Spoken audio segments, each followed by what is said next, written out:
क्या दुनिया की सबसे पुरानी पर्वत श्रृंखलाओं में से एक अरावली दम तोड़ रही है? सोच कर देखिए, ये सिर्फ एक सवाल नहीं है, ये हमारे भविष्य के लिए एक बहुत बहुत जरूरी चेतावनी है। ये शब्द मेरे नहीं हैं, ये वो खौफनाक बात है जो एक्सपर्ट्स सुप्रीम कोर्ट के एक हालिया फैसले के बाद कह रहे हैं। एक ऐसा फैसला जिसने सचमुच पूरे देश में खतरे की घंटी बजा दी है। और देखिए, ये तबाही कोई आज से नहीं हो रही। पिछले सिर्फ 40 सालों में हम अरावली का 40% हिस्सा, जी हाँ 40% पहले ही मिटा चुके हैं। लेकिन अब ये विनाश कई गुना ज्यादा तेजी से बढ़ने वाला है। तो आखिर ऐसा क्या हो गया? किसने बजाई है ये खतरे की घंटी? जवाब है एक नया और बेहद खतरनाक नियम। चलिए इस नए नियम को बिल्कुल आसान भाषा में समझते हैं। अब 100 मीटर से कम ऊंची कोई भी पहाड़ी अब से कानून की नजर में वो अरावली पहाड़ी है ही नहीं। मतलब उसे माइनिंग के लिए, कंस्ट्रक्शन के लिए, यानी सीधे सीधे तबाही के लिए खोल दिया गया है। और इस एक नियम का असर होश उड़ाने वाला है।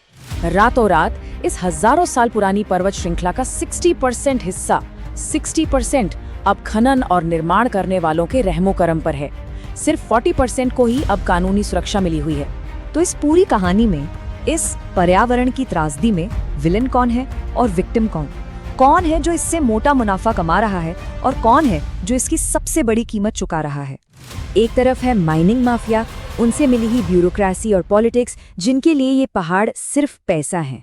और दूसरी तरफ है हम सब, हमारा पर्यावरण, बेजुबान जंगली जानवर, वहाँ रहने वाले आदिवासी समुदाय और दिल्ली एनसीआर में रहने वाले करोड़ों लोग जिनकी जिंदगी दांव पर लगी है।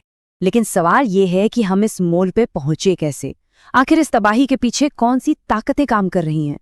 देखिए, ये लड़ाई कोई नई नहीं है। 2002 से 2009 के बीच सुप्रीम कोर्ट ने बार बार अरावली को बचाने की कोशिश की, माइनिंग पर रोक लगाई, लेकिन जमीन पर क्या हुआ? मिली भगत से अवैध खनन बेरोक टोक चलता रहा। और अब इस नए नियम ने तो इस तबाही को एक तरह से कानूनी जामाई पहना दिया है। मकसद बिल्कुल साफ है, खनन से बेहिसाब मुनाफा, जमीन की कभी न खत्म होने वाली भूख और एक ऐसा सिस्टम जो कानून को लागू करवाने में बुरी तरह से नाकाम रहा है।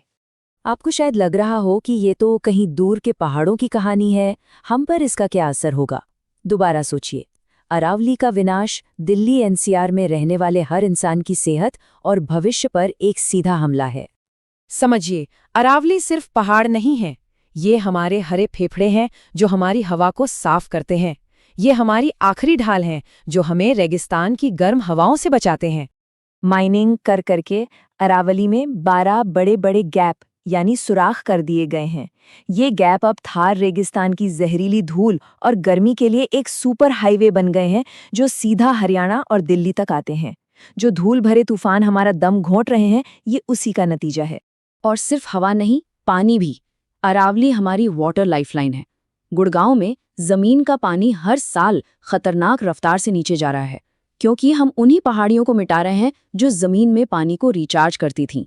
और ये सिर्फ हमारे भविष्य की तबाही नहीं है, ये अनगिनत बेजुबान जीवों का घर है।